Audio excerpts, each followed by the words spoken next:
Se a gente pega hoje, o Lula, nosso presidente, ele tem feito vários discursos falando que ele não vê o uso do dólar, como foi feito até agora, como algo interessante. E os BRICS têm a ideia de criar uma moeda, inclusive, para que possa ser usada em transação de liquidações internacionais. Já surgiu lá a ideia de criar uma moeda em comum com a Argentina. E se a gente pega até os próprios BRICS, nós temos originalmente aí Brasil, Rússia, Índia, China, depois entrou a África do Sul, e agora recentemente tivemos a entrada de mais 6 países. A Argentina, país aqui nosso vizinho, conhecemos bem. Nós tivemos Etiópia, Egito, e aí entra Arábia Saudita, Irã e Emirados Árabes. E eu fico pensando, se um conflito desses explode, estoura, de que lado o Brasil estaria? Porque, poxa, economicamente, a China é a maior parceira comercial. É lógico que a gente não sabe quando vai explodir um conflito desses, né? Porque aí você tem governos que são mais ideológicos para um lado ou para outro.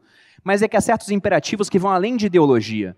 Porque nos Estados Unidos pode estar democratas ou republicanos, se alguém invadir Taiwan, é um imperativo, eles vão ter que ajudar. Agora, no Brasil, eu não sei para que lado a gente iria. Você tem uma desconfiança sobre isso? Olha, eu acho que seria para cá, para lá. Eu torço, né, para que o Brasil não tome o lado errado. Mas, dado o fato de nós também sermos vítimas desse cenário que você descreveu, de polarização, de ideologia, nós também estamos suscetíveis a essa perda de consciência, eu diria, porque você não conseguir enxergar a realidade, você colocar o filtro ideológico e fazer tudo na base da ideologia. E o Brasil tem tido políticas externas sempre ideológicas, e isso é um problema para os interesses da nação.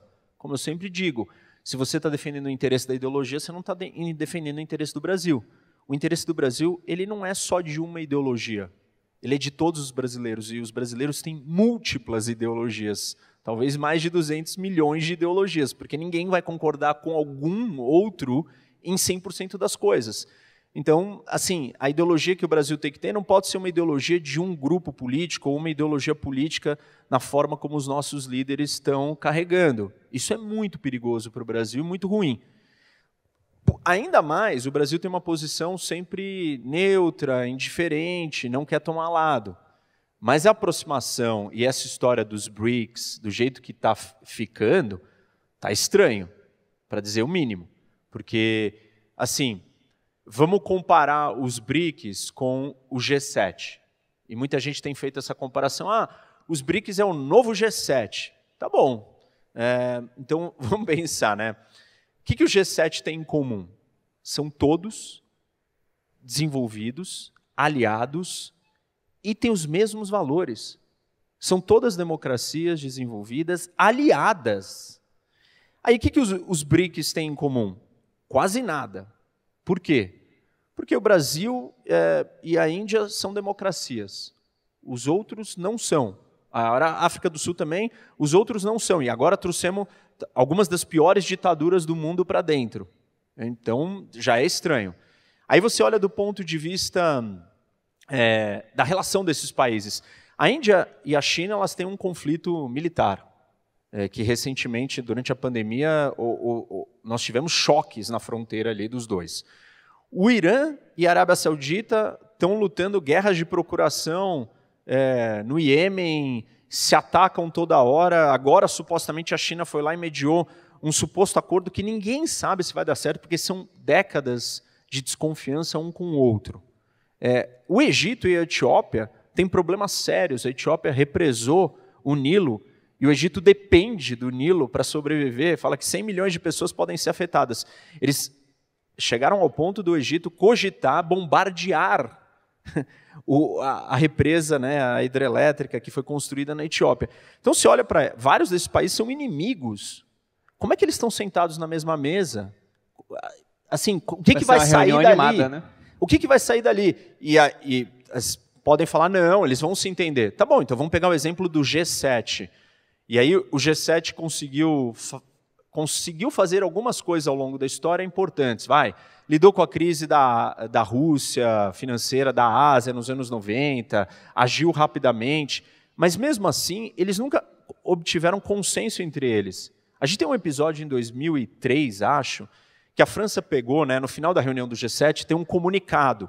E esse comunicado é o que eles se comprometem a fazer. E os Estados Unidos botavam a pressão que a economia francesa era muito regulamentada e muito fechada. E ficava pressionando os franceses a aceitarem que eles iriam flexibilizar a sua economia. E escreveram no comunicado: nós nos comprometemos a flexibilizar a nossa economia. Os franceses foram lá, de um jeito malandro, mudaram a tradução em francês e falaram: nós vamos reavaliar, trocar a palavra flexibilizar para reavaliar no escrito em francês.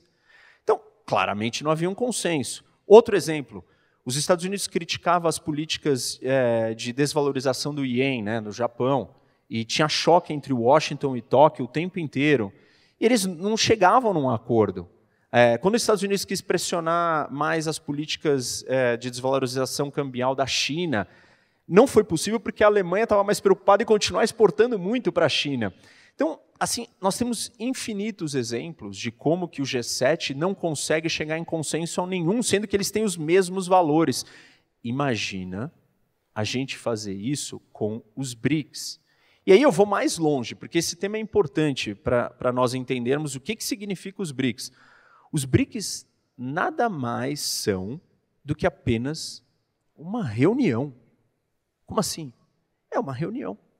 Eles se encontram para conversar, os líderes dos BRICS.